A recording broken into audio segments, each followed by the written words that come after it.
Hello there, Board Game Maniacs, and thanks for joining us for another Super Saturday!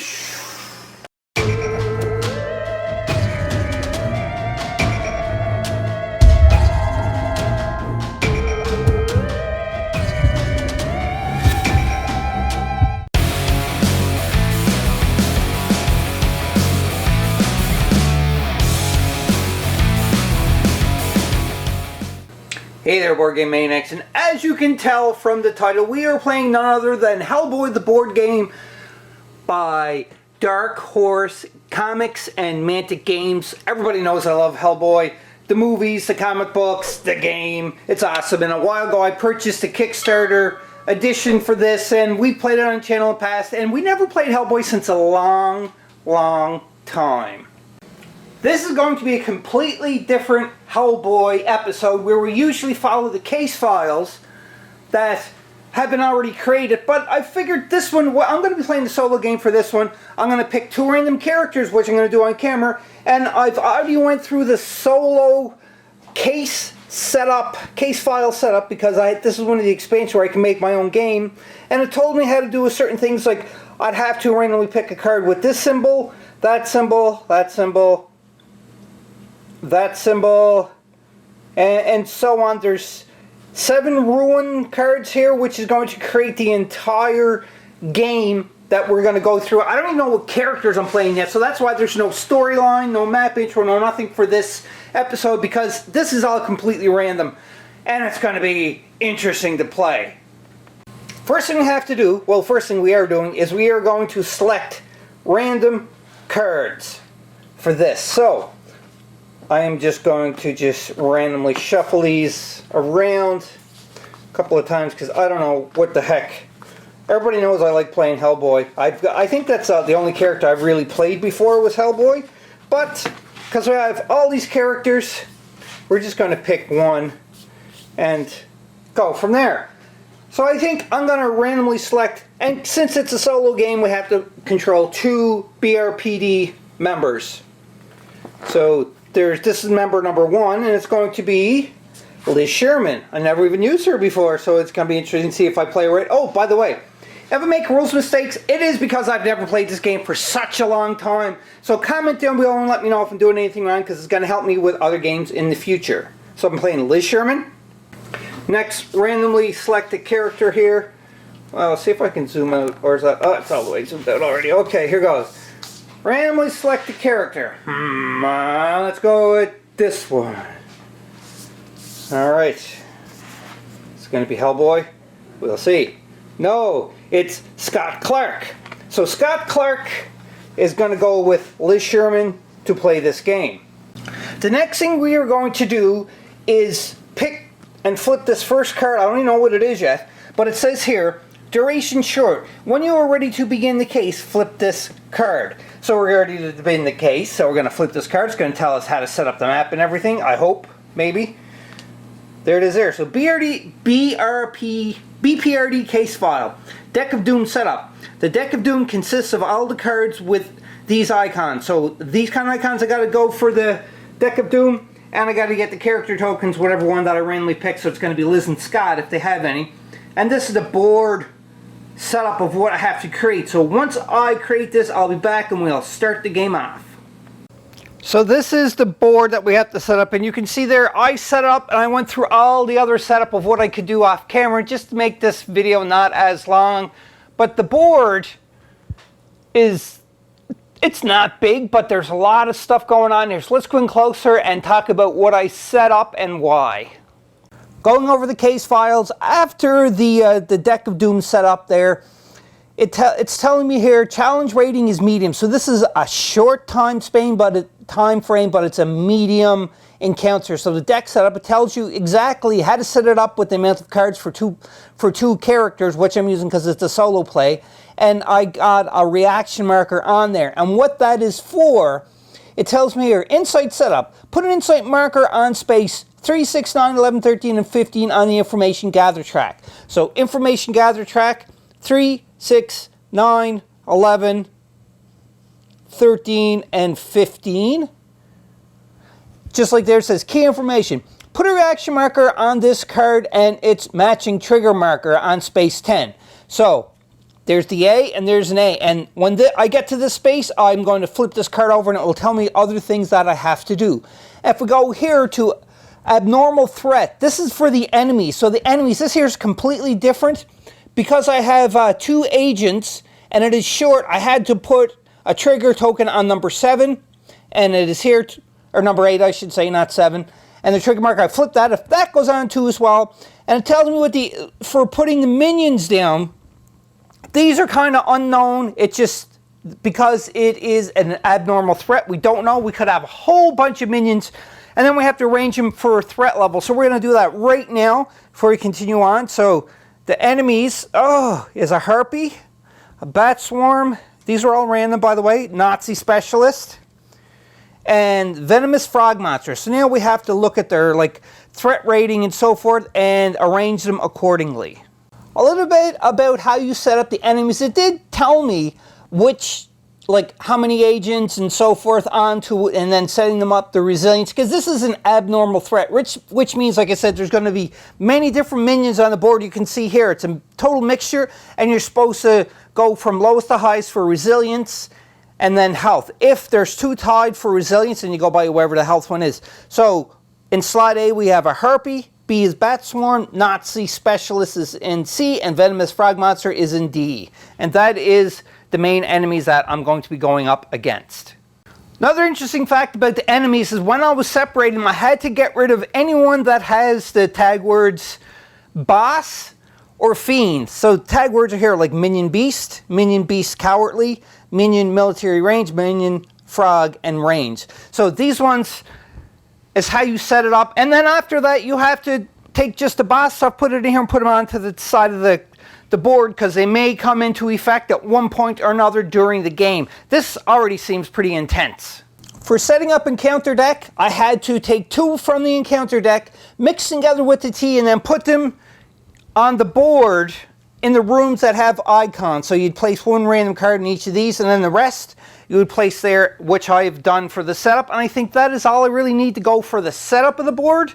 My 2 characters start here, and also we have some credits that we can spend at the beginning by buying some requisition army items, I should say, but we do have our weapons that we start the game with. So let's go and close look at Liz and Scott to see what they picked. For Liz Sherman, you can see here she starts with Liz Sidearm and Living Fire. So Liz Sidearm and Living Fire. Now this Living Flame, I should say, it's a track how much she's going to get angry or she's going to use her power. And there's going to be a point that you have to flip this card over and something else is going to happen if I get to the top, but we'll talk about that later. And we also have this card here, which is Surging Fire. I didn't get to pick this. This told me to use that one.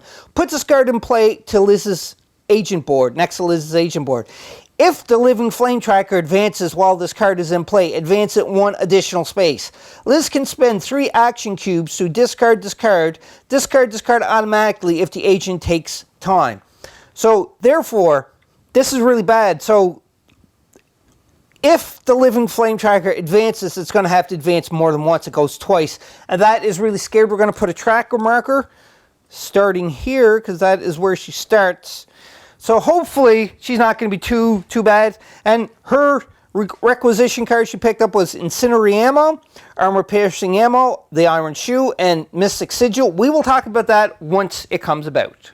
For Scott Clark, he has Ancient Spear, the Hand of Glory, Lucky Charm, and Incendiary Ammo, and his starting weapon is the B.P.R.D. Sidearm. Now, Scott has a really cool ability. It's called military funding. Because he is in the military, he gets 2 extra credits at the start of the game. So therefore, he has more than what Liz has in point-wise. So 1131, and this is 1111. So, because they all start out with 8, but Scott has an extra 2 points or credits that he can use. And that is what they have for their weapons loadout. Last card I want to talk about is this Bprd case file. This is a tracker, advanced tracker each time an agent defeats a minion. When the marker cube reaches the red space, discard the cube, then flip this card. So something is going to happen when this happens, when I get up to the red. Also, you can see there's trigger markers here that is going to cause some stuff to happen during the game. Oh, hit the camera. And this here is just discarded because this is the first one telling me. I've never did a case setup like this. Hopefully I'm doing this right. If you've done it before, please comment below and let us know if I did this right. If I didn't do it right, explain how I should do it and what page and so on. Anyhow, let's get into the nitty-gritty and start battling and see if we can come up with solving this mission. Here we go. So I'm thinking who's going to go first is Scott. So he's going to spend one of his action cubes. He's going to place it off his board for him to do a move. And you can move up to 2 spaces. So he's going to move up 1. Now he still gets to be able to continue moving, but he's doing the free explore action where you open the door and it reveals what's in this room. So let's flip this over. And it's minion B, scenery 2, and a minion A, with the 2 being blank. So when I populate, I'll be back. You can see here in this room, it's populated. So we have the bat swarm. This is empty. Scenery 2 and minion A. So minion A is the harpy and the bat swarm, but it does have a little bit of flavor text at the bottom here. It says caught nipping. The minions in this room are stunned. So therefore you lay the minions down, which is going to help us a lot. And all they can do on their action when it's their turn is to stand up. That is all they can do because they are stunned right now. This card was a good card for us instead of working against us. That was his first action. He moved up to 2 spaces. So now he continues his movement. He's in the same room as this scenery 2.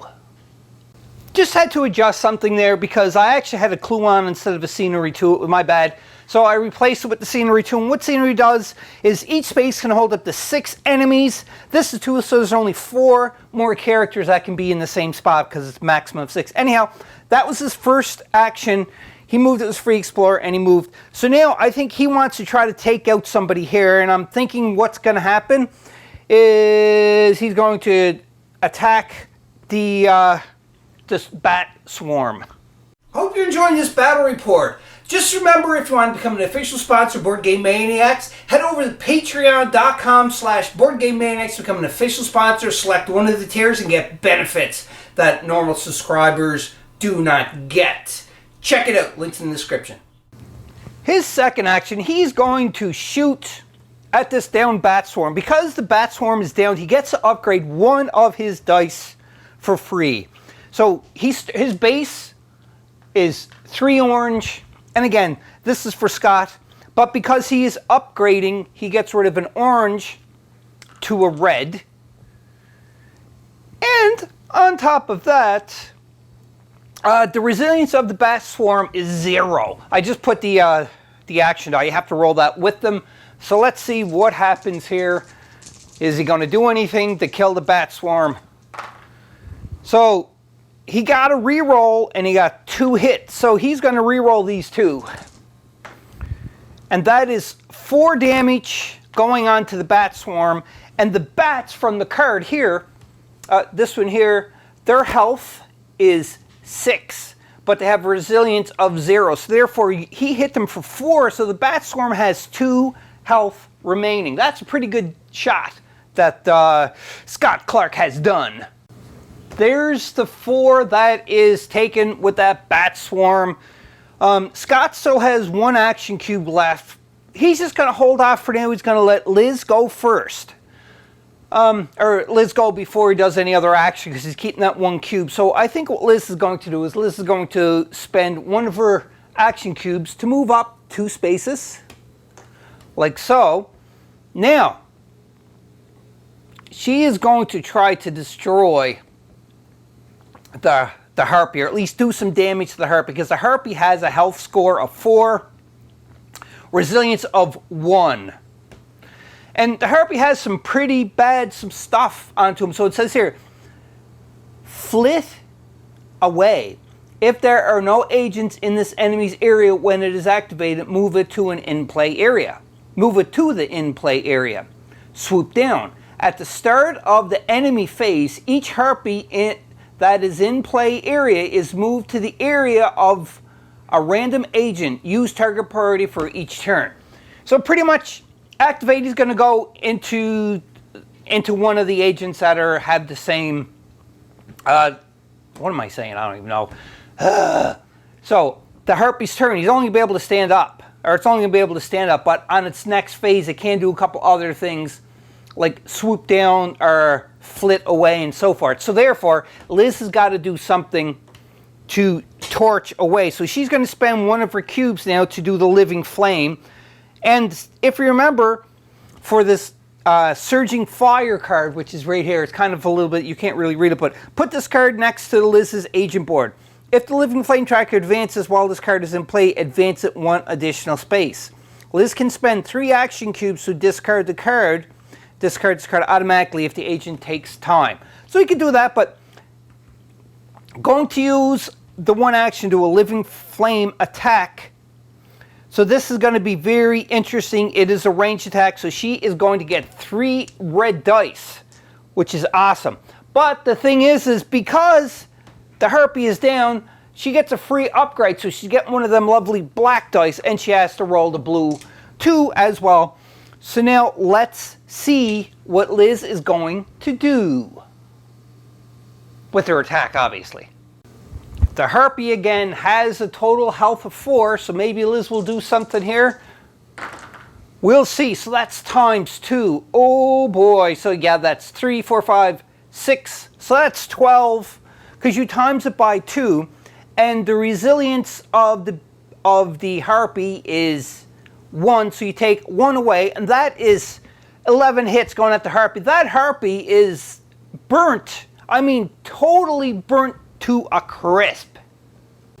Since Liz did her Living Flame, it don't go up unless otherwise stated, but what happens though is a fire token is placed in the board because of the simple fact she used flames and it kind of burns the fire. Now this bat is still alive.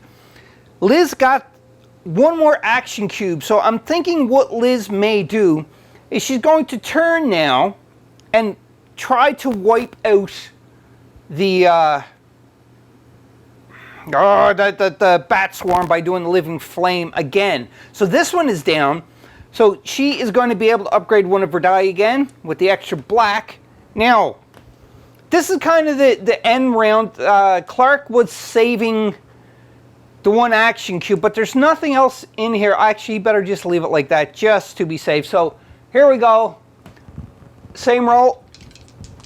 And Liz gets 1, 2, 3, 4, 5, 6 hits. The bats don't have any resilience, so therefore those bats are burned to a crisp as well. But there is, again, a fire brewing in the room. Uh-oh. I'm just following the book as we go along here because, again, I never played this since a long time, so we have to do this a little bit more slower. I have the rule book here, so the next action we go to now, because this is the end of the agent phase, well, Scott has 1 more cube left, but he's going to leave it there. He's not going to use it right yet. So the rest phase is only if no enemies are on the board, which you can see there's no enemies on the board. Each agent picks 1 rest action, investigate, discard a clue counter on the board, advancing information gathered, track twice. There's no clue counter, can't do that. Recuperate, roll 2 red dice and heal damage equal to the score. Nobody has damage so far. Secure, remove all frog swarms and infernos from 1 room.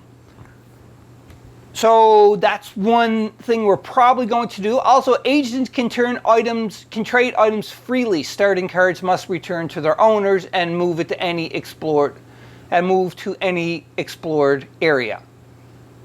Rest, reset target priority, and advance the impending doom. So that is it for the rest phase. I didn't do it yet. I was just reading it.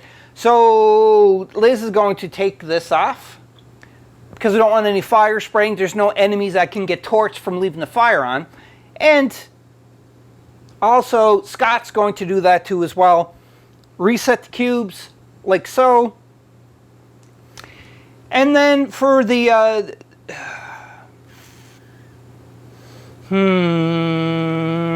So we did do the rest phase, which is obviously taking time. Agents can trade items at rest target priority. Reset target priority. So target priority didn't really change, and if you're wondering what the target priority is, I don't know if you can see it if it's on the board, but it's right here, and this is the target priority. So this is the target priority, I mean. So right now Liz is there because she has a higher threat value, but you would reset it so Liz is still in there. No big deal. And then on top of that, advance the impending doom track. This is bad. So the impending doom track goes up to number 2. It's kind of off the board, but you get the idea. If anything, let's see if I can move this over a bit so you can see it a little better. I'll move that out. I'll fix that when we turn the camera off. So that is it for that. And it's the end phase. Refresh action cubes, which we did. Resolve Infernos. There are no Infernos on the board. Resolve frog swarms. There's nothing. And other effects. There's no other effects in the board. So that ends this round. And we're going on to the second round. And it's going to be the enemy phase first. But there's no enemy. So we're on to the agent phase. On to the next round. All right. So now, got to figure out who wants to go first. And should we stick together or should we just break up? Like split up. I've never seen anything well for splitting up, so I'm thinking we shouldn't do that.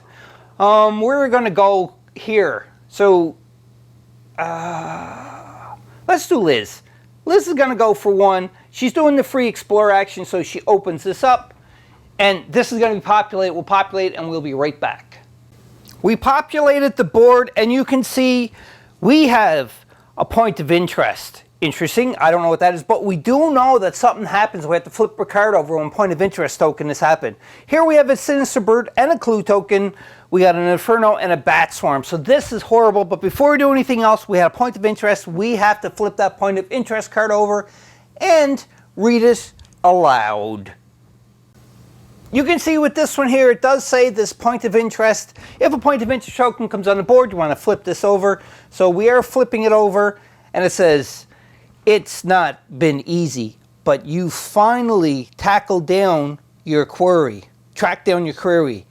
Time to put an end to this. Discard this card. Discard cards from the case file deck until you reach the showdown, then flip it over. What? Okay, so I'm going to do that and I'll be back. This is a card that, it's probably a bad one that I did, but we'll find out. I discarded all the case files until we get to this one, which has that icon right there, which means the showdown says, do not flip this card until instructed. So it's instructing us now, so we're going to flip it over. And there's a whole bunch of text here. I will read it and I'll be back and tell you what it is. I'll sum it up, make it easy. I might as well read a little bit on camera. So just the top part, this section here is all I'm reading first off, and it does say, move this card to the in-play area, then resolve this card, then resolve the card beneath it to set up the confrontation. Once the confrontation has been set up, read the rest of this card. So we are going to the boss confrontation right away. Like, we didn't even get to do any more of these boards, which is crazy. So I'm going to set up the confrontation. I'll be back to read the rest. I pulled out the boss and everything else, so you can see the boss that we have, he's right here, and he's mechanized, scary boss. You can see it's pretty cool. I don't know if I can get a little closer.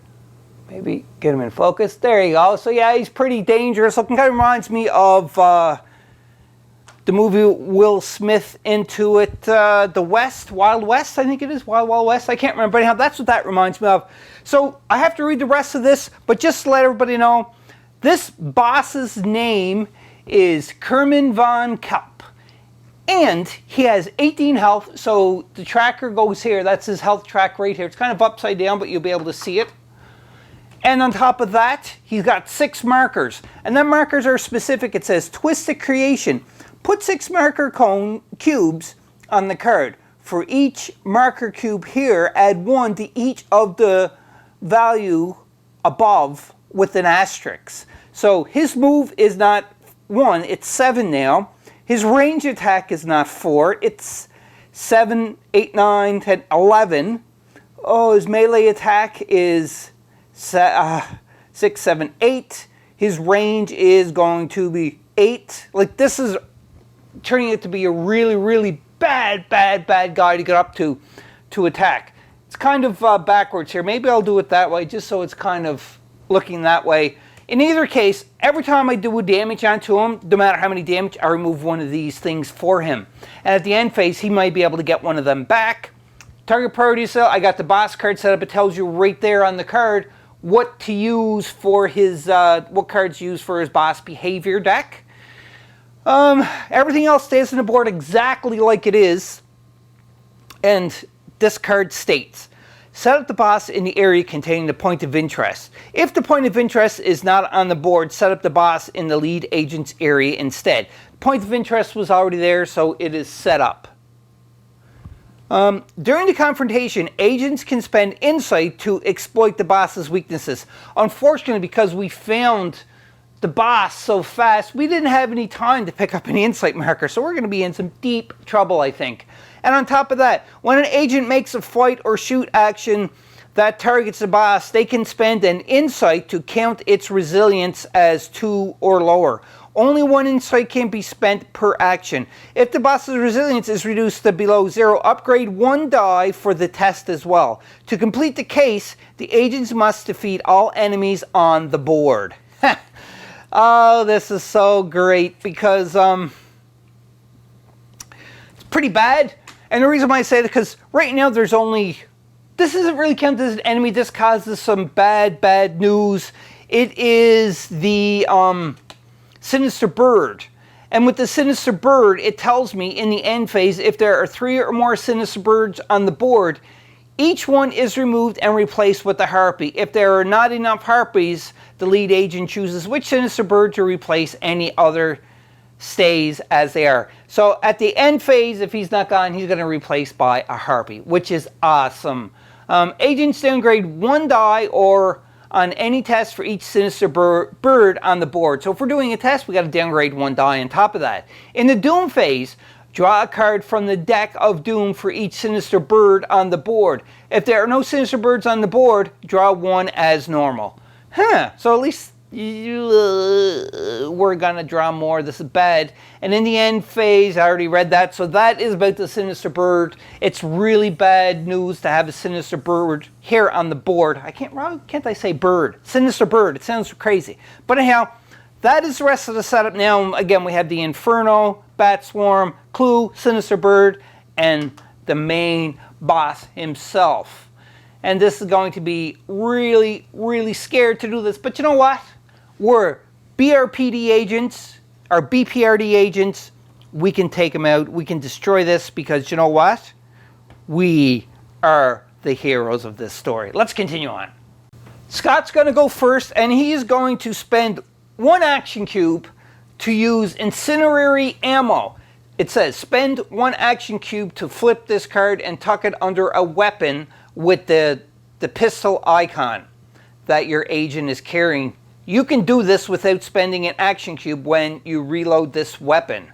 But I'm not reloading it because I don't have to reload it. So I flip it and I put it underneath my card. You can't really see it's off camera. But this weapon causes fire damage and adds +1 to the result of a shoot test. Discard if the weapon runs out of ammo. So just be aware of that it can do that. But now he has Incinerary Ammo. Now, what's going to happen is I think Liz is going to take the first action. So what Liz is going to take the first action, she can, Scott has a special role, which is Veteran Agent. Scott can assist on a fight and shoot action test made by an agent in an adjacent area, not just in his area. So adjacent is there, so he can assist her if he wants to, and she wants to try to do some damage. So this Inferno and Harpy Bird is there though, not the Harpy Bird, the Sinister Bird is there. It's really scary, so we may have to do some stuff here before we can even start targeting any agents because, or the bad guy. We have to try to clear these out because it's going to cause a lot of havoc in the end, I think, anyhow. Thinking about what I did, Scott's not going to assist at all. I just want to show this as an example. I was going to do it, but we have some stuff to clear out first, such as an Inferno and a Sinister Bird. So Liz is going to go first, and the reason why she's going to go first is she's fireproof. Liz never suffers fire damage and ignores the effect of Infernos. So she is going to move 1, 2, because she can ignore Infernos, and there's nothing else here. She's going to spend her that was 1 action to move, sorry. She's going to spend another action cube to clear, so she's clearing the Sinister Bird off, because we all know, if you've seen any of my Hellboy playthroughs in the past on Board Game Maniacs, they cause a lot of problems. I mean, a lot of problems. They are horrible. So that was 2 action cubes for that. Now, she could potentially search this clue right now, but she's not doing it yet, because what she's going to do is just hold off, and Scott's going to do something. So he's going to go move for 1 action. He's spending 1 cube, and he's going to spend this next cube to do a clear Inferno action. So we don't got any more problems here to deal with the Sinister Birds or the Infernos. The reason why I took these out, again, just to explain so we're on the same page, if they say on the board, I'm going to have a lot of deal graining to the dice when I'm attacking and everything else, so it's going to be a really, really bad circumstances for me if I didn't clear them out. And on top of that, too, as well, is the objective has completely changed. You know, the main objective, we found the boss, so we have to kill him and all minions on the board to win. So, in this room, because we only started, this is kind of like the second room that we explored.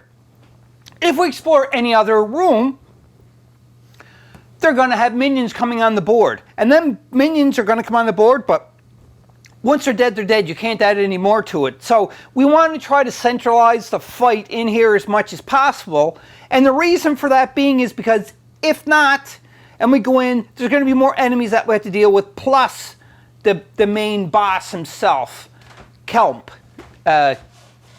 We don't want Kerman von Kelp at all to deal with him, plus other things too as well, because he's already super powerful and so forth. This is got 18 health. So that's what we're doing. We still got some energy cubes left that we can do if we want. And I think Liz may do a search to find a clue. Maybe it'll benefit her. Maybe.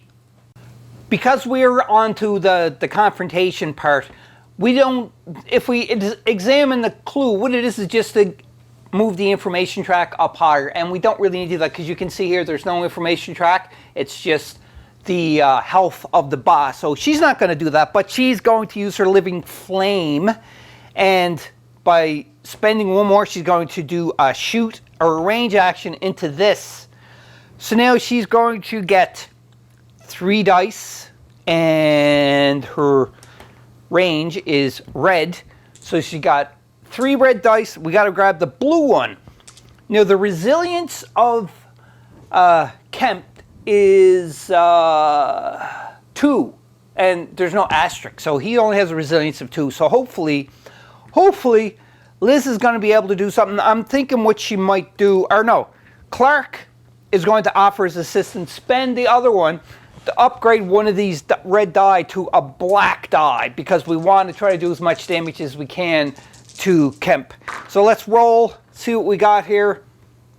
Oh, that's actually not a bad roll at all. So that is 3, 4, 5, 6, 7. That's 8 damage, and it's going to be 6 damage, which is really, really cool. So if we look here, he's going to be taking some damage, but before we do that, there is also, whoops,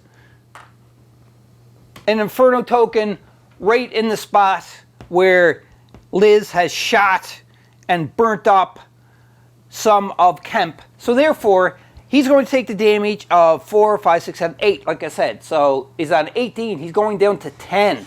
So Liz just whacked him just like that and took that much damage from him because Scott Clark helped out. Because if he didn't upgrade, chances are he wouldn't get that much. But anyhow, that was a good shot for Liz and Scott Clark helping out. So therefore, all action cubes are done, and we're done at this part of the phase.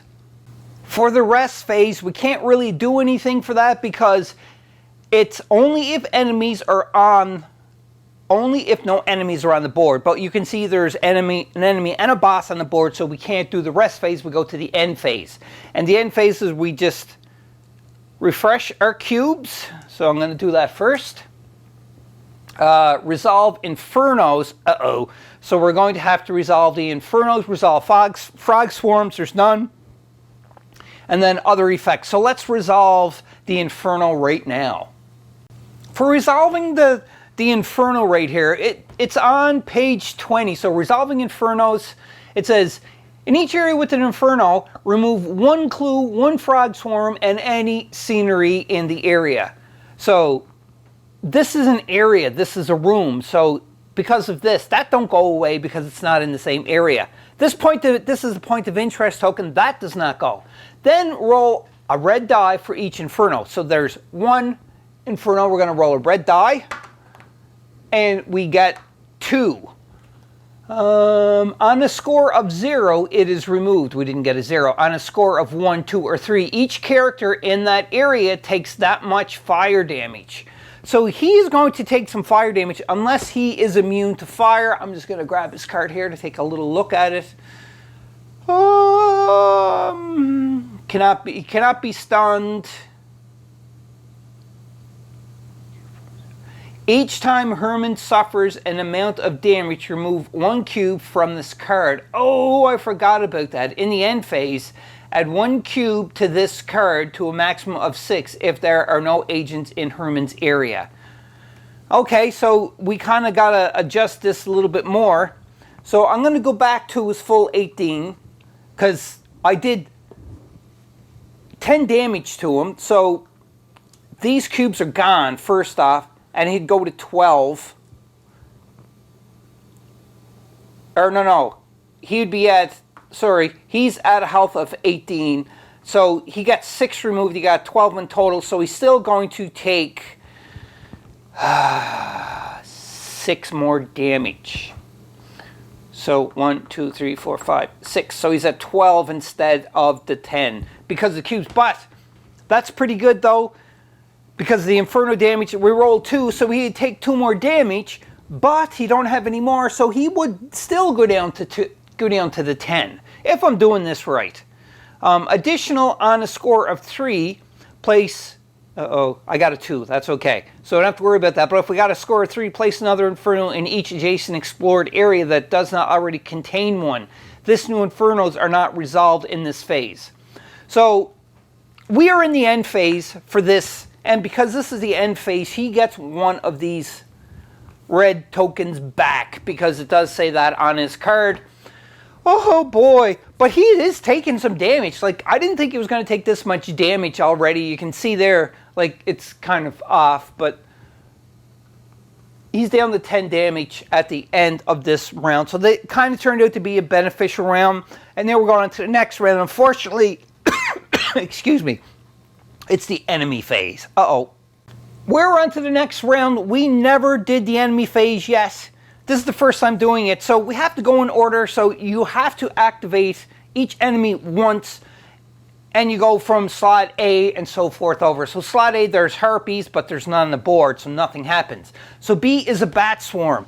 There is a bat swarm on the board right there. So it tells you here. So territorial, sorry. The enemy replaces its cowardly tag with the brawler tag if there is an agent in the same room. So it's not cowardly now, it is changed to a brawler. Brawler tag, right. Overwhelming. In the end phase, agents in the same area as 1 or more bat swarms refresh 1 fewer action cubes. But they weren't in the same area, so that did not happen. So with the brawler keyword, a minion with the brawler tag moves towards the nearest area containing an agent. So it's going to move this way, and it has to choose target priority. It is Liz in target priority, so he would move right here into Liz because it replaced the cowardly keyword with the brawler keyword. Its exact path is chosen by the lead agent, and if 2 or more areas containing agents are equally near, target priority must be used, which I've done. If it moves into an area containing agent, it stops and then makes a melee attack. So it's stopping, it's going to attack Liz. So let's deal with the attack. The attack is going to go on now. So for this bat swarm, what you do is it has a melee attack of 5. So it has 5 going into Liz. So Liz has to defend. Liz has a defense of 3 orange dice, but she can upgrade. So she's going to spend one of her action cubes to replace, what did I put them down there? Replace one of these to a red, because she don't want to take damage, but she's pretty healthy. Maybe she won't do that, because we want to try to take out the boss as quick as possible. So I'm not going to do that. So anyhow, here goes. So it is 5 going into Liz. And Liz blocks 3. So that means Liz takes 2 damage. So we place damage markers, such as these. They have another facing on the other side, but I'm not looking at it because we're not supposed to until it happens. So again, melee attack onto the bat swarm again is 5. She rolled 3 for defense, so she takes 2 damage. So she got 2 damage markers onto her placard. So that is it, done. Like, there's no other enemy on the board except for the boss. So the boss behavior is going to be different. And where we draw a boss behavior card and it'll tell us what the boss is going to do. So boss behavior cards are on to, you can see here, I just pulled the first one. I'm going to read it first. Actually, I might be able to read it on camera. No, I can't. So an agent in boss's area. So there's no agent in a boss's area. It says discard, discard, and draw another. So no, otherwise, for the rest of the phase, each minion on the board adds 1 to its range attacks, and melee attack value. Ooh, that is bad. So you can see there, I'll just show that. It tells you there, but there's no agents in the boss's area right here. This is an area, remember, that's a room. And it says otherwise, for the rest of the phase, each minion on the board adds 1 to its range attack, ranged attacks, and melee attack values. So I think you're supposed to activate the boss first at the beginning of each of the enemy's phase. So if that was the case, Liz here, I did it wrong, but in either case, what would happen here, because he would have went first, and then they would go, they have an extra movement, don't need an extra movement, but is going to attack Liz, because it does say that adds 1 to its range attacks, and melee attack value. So it would be 6. So Liz blocked 3, so she would take an extra damage. So I'm going to rectify that right now. There's the extra damage. So Liz is standing at 3 wounds, as opposed to 2, because the boss should have activated first. So we got that clarified. That is it for the boss phase, or not the boss phase, the minion phase, I should say. And now it's on to the agents. Before we continue on to that, when I rolled the orange dice for defense, I should have rolled a blue die too as well for Liz. And again, I want to try to get all the rules accurate as possible. So I'm going to roll the blue die now, and I did get the Bprd symbol. And with that Bprd symbol, what that means is a wild card. Use as any other effect die result, or spend it for a special effect. So I'm going to use that for ×2. Where is it? So therefore, she got 6, because remember, she rolled 3 defense and the attack for the swarm was 5. So in other words, Liz did not take any damage, because again, I screwed up and I forgot to roll that. But moving forward, we have that fixed. So now we are on to Liz's and Scott Clark's turn. Scott's going to go first now, because he wants to take out this really, really, really bad bat swarm. So what he's going to do is he's going to spend 1 action cube. I'll just put it up here so everybody can see it. So he could shoot in here, but unfortunately he could do some damage. So he's going to move in to melee this right here. And that's going to change the dice up a little tiny bit, I think. Scott moved in, and now, again, he's going to do a melee attack, but he would only get downgrade of dice if there's more enemies in the square, but there's not. There's only the one, so you don't get the downgrade. So his melee is 3 orange, right there. And I don't know if Liz should give one the upgrade. You know what? No. Scott's going to spend one to upgrade his own to a red. And he's just going to hope for the best. Actually, you know what? Scott is going to spend one more to upgrade to a black instead. So 2 orange and a black, and my blue. I almost forgot it. Here goes at that darn bat swarm. Whoa, that was a big roll. What did he get here? I got a re-roll, and that's 3, 4, 5. So the resilience of that bat swarm is 0. So he's going to take the 5 damage. So I want to re-roll. Yeah, let's just re-roll this one just for the fun of it. So that is 3, 4, 5, 6. That's 7 damage onto that bat swarm. That bat swarm cannot do anything to do that. So it is done. He just squished that bat swarm. And that ends Scott's activation. And for Liz, Liz is going to go move 1. She is fireproof, or fire resistant, fireproof. Liz never suffers fire damage, ignore effective Inferno. Okay, so she's moving in there. And now what Liz is going to, oh yeah, she spent the cube for that. Sorry, my bad. So there's the Liz's cube for moving.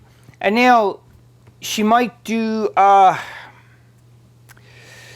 really cool one. It's Immolate. I think I'm going to do that. And what Immolate does, it's a special skill that Liz has. If she spends 2 cubes, she has 2 left, put an Inferno in Liz's area in each adjacent explored area. Then roll a red die. Each other character in Liz's area suffers fire damage equal to the score plus the living flame level. Each character in an adjacent area suffers fire damage equal to the score alone. After the attack, reduce the living flame track by 2. Interesting, right now the living flame track is only at the starting of a +1, so she's going to do that actually. She's spending these 2 cubes, and she's going to be doing the Immolate, like I said. So what I have to do is boom, boom, and boom. So she's pretty much burning up the whole room, and she's calling to Scott, take cover. Take cover. You need to take cover. You need to take cover. And it just goes off. So we take a red die. And it says, roll a red die. Each other character in this area suffers fire damage equal to the score plus the living flame. So we're going to deal with this one last, because it might kill him. Well, no, not really, because he has 10 health remaining. And he still is able to use one of his red chips. So we'll do this stuff first. So he's going to take damage. Scott's going to take some fire damage, unfortunately. So I got to roll it. And each character in an adjacent suffers fire damage equal to the score alone. So, oh, that's cocked. Well, you can't really see it. It was kind of off the board, but you couldn't see it. I'm not cheating. So that's 3 damage on Scott. So Scott is taking some bad fire damage. He's got some toasties going on there. So 3 unturned damage is going on to Scott. So he is hurting really, really bad. He's still got 1 left before you got to start flipping him over again. Ouch, ouch, ouch, ouch, ouch, ouch, ouch. Okay. But he has a requisition card, which is Lucky Charm, and it says flip this card to ignore all damage inflicted on your agent by a single attack or a game effect. You see there, but it says to flip it. So after we flip it, it's got other stuff there, and it says when the agent takes time, roll a yellow die on a blank discard, otherwise flip it. So he's doing that so he don't take any damage from Liz's living flame. Liz apologize so much, but that's okay. So there, and there's nothing else. So now let's deal with this one. So now we got to roll a red die, and we got to add score. So that is, oh, that sucked. That's only 1 +1 because of the living flame is out +1, so that's 2 more damage.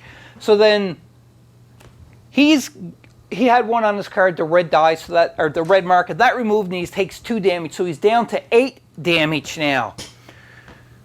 Whew. All right, so that wasn't as good of a turn as what I hoped for, but in either case, they're all done, and we're on to the next phase, which is the end phase.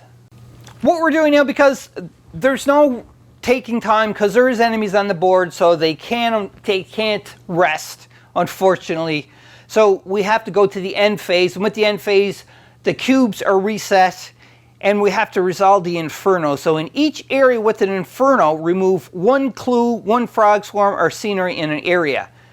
Then roll a red die for each Inferno. On a score of 0, it is removed. On a score of 1, 2, or 3, each character in that area takes that much fire damage. Additionally, on a score of 3, place another Inferno in each adjacent explored area that does not already contain one. These new Infernos does not resolve this phase. So let's resolve this one first. So because of this one, I gotta take a red die and roll. If I get a 0, it is removed. On a score of 1, 2, or 3, characters in that area take that much fire damage. So he can take some more fire damage. I got a 0, so that Inferno token, unfortunately, is gone. That was one thing that was hopefully gonna knock him down, and Liz is fireproof, so she wouldn't take any damage. So now we gotta do this one. And it's 2. Uh-oh. So Scott takes 2 damage because of that fire. So that fire that damage that he avoided, he gets back again. So there's 2 fire damage on the Scott.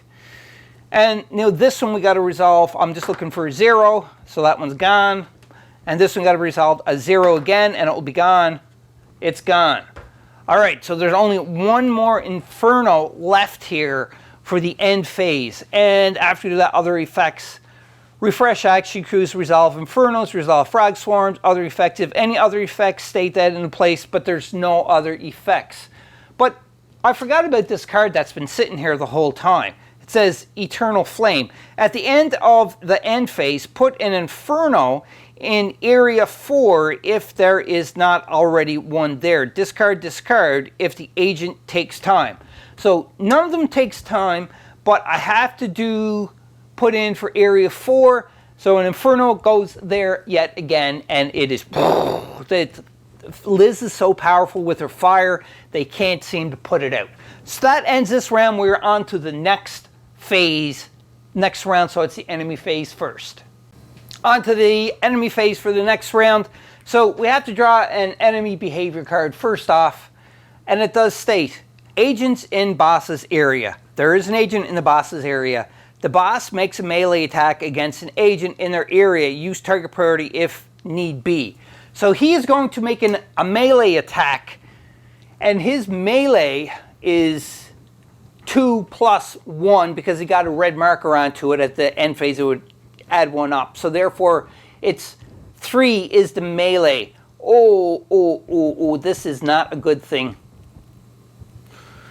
Okay, so he's making a melee attack. So that's 3. This, like I said, it's 3. I'm just wondering if there's anything that Liz could do here. And I'll be back in a second after I check. It's a melee attack of 3. She's going to block, or try to block. Is she going to upgrade anything? I don't think so, because she is full health. Whoops. So let's see. Oh, this is bad. Because look at everything that he hit her with. Well, no, 3 for the melee, and she got 1, 2, 3, 4, 5, so she blocked it. Nothing happens to Liz, luckily. So that is it, and there's no other enemies on the board to act, so therefore the enemy phase is over, and we are now on to the agent phase again, and I think I am just going to activate I don't know if I want to activate him yet or not for Scott, but yeah, Scott's going to do it. Why not? There another. Scott's going to spend 1. I'm just trying to mull over the idea here. So Scott is moving in, but he is moving out of an Inferno. So I think when you move out of an Inferno, you're going to suffer damage. If I'm not mistaken with that, I'm going to check for sure. That was silly of Scott to do. I kind of reset him, but he still is going to spend his 1 action cube so that he can do a clear action to get rid of that Inferno, because that is not a good thing to do. So that was one thing he did. He spent an action cube for an Inferno. And the second thing, I think he's going to do a called shot. So he would spend 2 action cubes, make a shoot action, ignore up to 3 downgrades caused by other characters in the target area or obstructing the shot. So he's just going to shoot. And Liz ain't going to be obstructing anything, so what am I going to shoot with? This is interesting. Or maybe I'll do a melee with an ancient spear. Melee weapon. An agent using this weapon can make a fight action against an enemy in an adjacent area as long as there is no enemies in their own area. So he could do that, stay away, because he's got some damage on him already, so I think that's what he's going to do, is he's going to use this requisition card, which is the ancient spear. He's going to do that instead. So it's a called shot.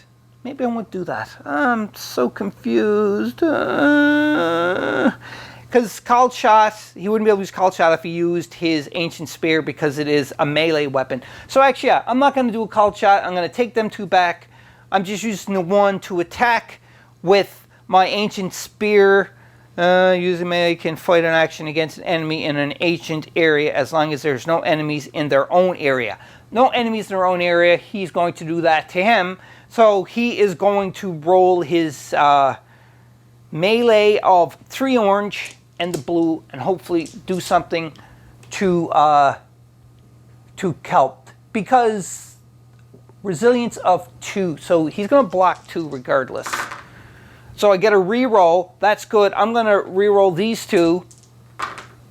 And that's 2 more. So therefore, one of these red things are gone.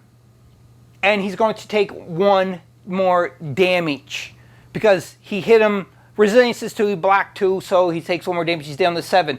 You're probably wondering that I'm playing. You're probably saying that I'm playing this part wrong with him, because with the red tokens that you put on his card, if he takes damage, you take 1 off for no matter how much damage it is onto him. But I'm dealing with it. I'm changing this up a little different. I don't know if I'm not doing it right or not, but the way that I change it up is that these red tokens, he gets 1 back at the end of each round, and that's an extra shield. This is the way I'm dealing with this. This may be a homegrown part that I'm doing, but for this, the way I'm dealing with this is if he takes 2 hits and he has 1 red marker onto his card, such as that, then he's only going to take, that counts as 1 of the damage blocked, it removed, and he takes the other damage. So therefore, that's what I'm doing. He had 1 of them on, so he blocked 1, and because he already has 2 resilience, so he technically blocked 3 if you really want, and 1 went through, so he's down to 7. Just so everybody's on the same page, that is the way we're doing it. And that's it. So now, I think what I might do is what Scott may continue and do a called shot, because his health is definitely getting down.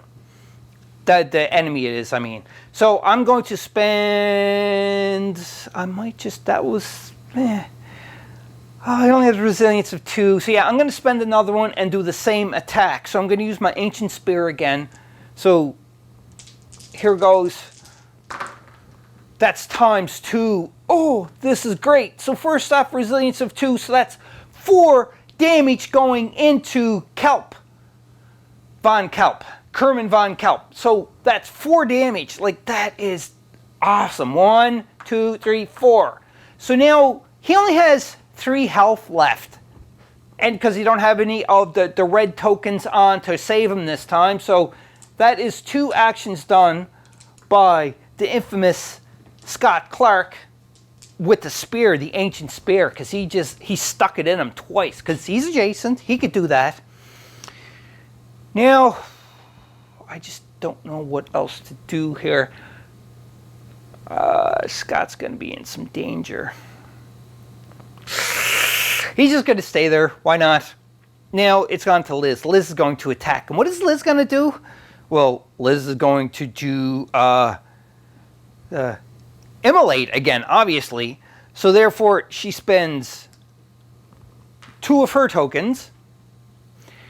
And with that, she's going to roll a red die for each.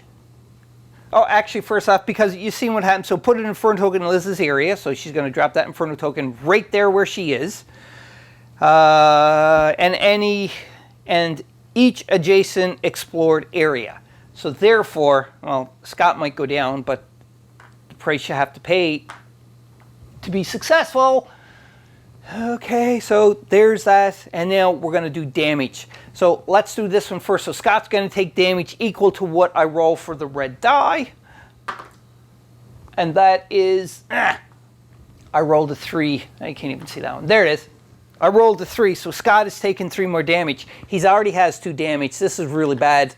So Scott takes 2 damage, plus you flip over one of the wound tokens, and it's going to give you a negative effect. So that's a negative effect that I got. So which means that when he fights, he's going to get a minus to his melee attack. So, ooh, not good. Not good at all. So anyhow, if I roll a 0, this one gets disappeared. Nope. So 1, 2, or 3. I can't remember what that does for the, oh boy, flame level. Each character and adjacent suffers damage equal to score. Oh yeah, nothing happens because nobody in there. So this one, I got to roll a 0 to get rid of it. I don't, so it stays on the board. I'm just going to move these off camera. All right. So now we're going to resolve this one. So now it's going to be whatever I roll in the red plus the level of the living flame, which is still a +1. I hit that stuff and it just flew off. Let me roll that again. Sorry, everybody. I'll try to keep it here. I keep rolling over here thinking the camera's there, but it's not. So there. So that's a 2 I rolled. So 2 plus 1 is 3 damage. He don't have any red things onto him, so that's +1 more damage needed to take out this scum, this Kerman von Kelp. That is really cool. Now, I did kill him, so we are going to end this mission where it is because I kind of adjusted it just for an easier playthrough a little bit because of not playing this game in a long time. However, that was just a house rule. If we were following the full rules, we would actually have to, when we set up Von Kelp, we would have to put Kriegaffi, which is a large monkey, in the same area as him, and then you would have had to fight the 2 of them, and then with these the damage tokens, which I showed here, the red damage tokens, other things would play through, as in if you killed the monkey first, then you would have to roll a red die and add that many marker cubes to Herman's card on top of whatever ones he had and so forth. But I just simplified this one a little bit, as I already said before that I was dealing with these here are going to be shields, so I added them with 6, and at the end of each round he got one of them back. So if it took longer to defeat him, it would have been just harder. So I kind of made it easier but harder at the same time, if that makes sense. Just to show you too as well, this is who else would have been added. This monkey right here, he's pretty bad and scary. But I did not want to have the difficulty of this again because we're just starting this game and having to do a lot of talk through onto this, read the rules, and that would have been so much more longer video than what this is already. So I just simplified it. So in either case, because I simplified the house rules, he is dead. And the agents did actually win. And this is just a one-off mission. It don't count towards anything else.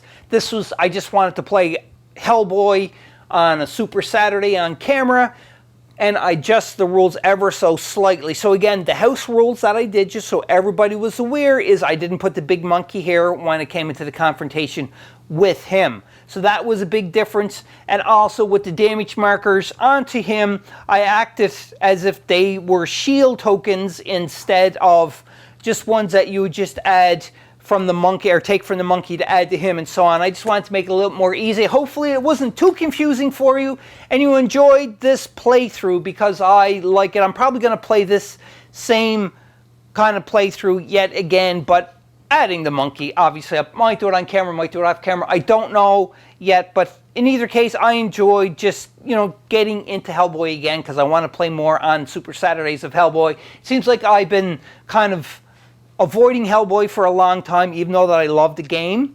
I was avoiding him, but I got to stop avoiding him and just start going to it again. So without house rule changes for the next video. So when we do the next Hellboy for Super Saturday, there's going to be no house rules whatsoever. It's going to be following exactly in the book. So don't use this as a rules reference. Use this as just strictly entertainment purposes because the rules are probably not the same well, I know they're not exactly the same because they did adjust them temporarily. There you have it, Board Game Maniacs. An exciting conclusion to a homegrown rules for Hellboy. Oh, he's not in focus. I thought he might have focused up. There you go. The big red machine wasn't in there this time. But, you know, maybe I'll do some kind of mission where they're trying to find him. Who knows? But until next time, Board Game Maniacs, play some games, play some board games, watch some Hellboy movies. Give Mantic Games a shout and tell them how awesome Hellboy is, because it is an awesome game. But most importantly of all, and that is, when playing a game like Hellboy or anything else, remember to be a maniac. We'll see you on the flip side. Bye-bye. Bye-bye. Turn off. Hope you enjoyed that video. If you want to keep up to date with Board Game Maniacs, click on the like and subscribe button to be notified when more videos come available. If you want to become an official sponsor of Board Game Maniacs, go to patreon.com/BoardGameManiacs. Or you can go to streamlabs.com/BoardGameManiacs1. That's right, and you can donate to help keep the lights on, keep food in our bellies, and play more games. We'll purchase more games, more equipment to make Board Game Maniacs evolve and get bigger and larger. Because of you, the viewers, I thank you from the bottom of my toes to the top of my head for all of your support. And until next time, Board Game Maniacs, be a maniac.